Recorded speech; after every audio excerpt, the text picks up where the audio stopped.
posjetioci i dragi slušaoci radio stanica Zagreb, Beograd, Ljubljana, Novi Sad, Titograd i Skopje. Dobro vam večer i dobrodošli na Trg Republike u Splitu. Započinje završna večer 22. festivala zabavne glazbe Split 82. Pokrovitelj ovogodišnje smotre je Jugoslavenski kombinat gume i obuće Borovo. Večeras će u grupama od po 3 pjesme biti izvedeno 18 skladbi koje su se odlukom žirija jugoslavenskih radiostanica, zatim glasovima publike u gledalištu i odlukom stručnog festivalskog žirija plasirale za finalnu priredbu ovogodišnjeg festivala. Izvođače će pratiti vokalna grupa FIS, a festivalskim orkestrom ravnaće Bojana Damić, Ivica Bašić, Đelo Jusić, Stipica Kalođera, Stjepan Mihaljinec, Vojislav Simić i Dragan Smiljan. Sam pjesma.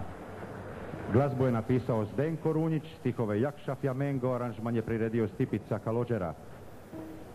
Dakle, ja sam pjesma i Tereza Kesovija.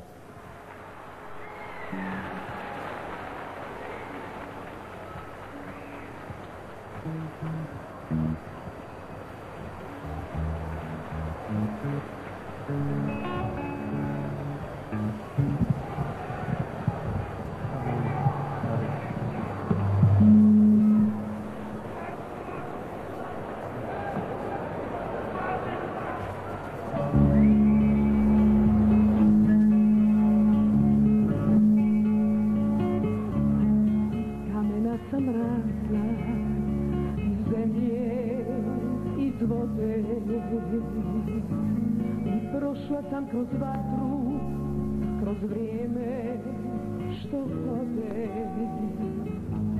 i bila uvijek mlada i ljepša no druge,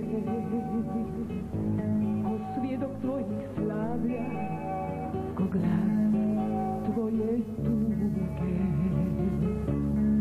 Ljubavi sam rasla u tebi u svima, ko izvršo na buja, ko more i plima, i pjevao je pastir mornar i vjeta, i bila sam ko zvono, što pravi, što vresta.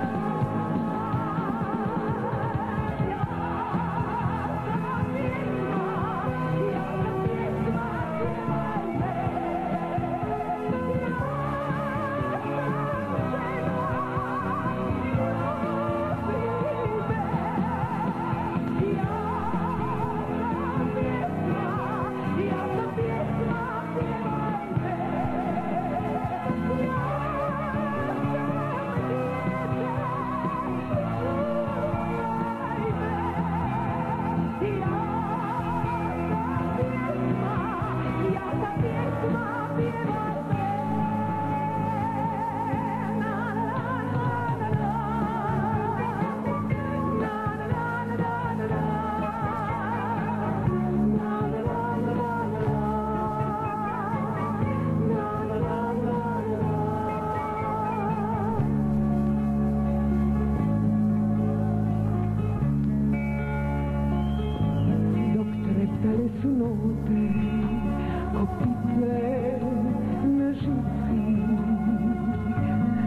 Klicala sam s tobom i pjana ko svinci, u travi punoj rose i palila svijeću, da dotaknem ti srce i darujem sreću.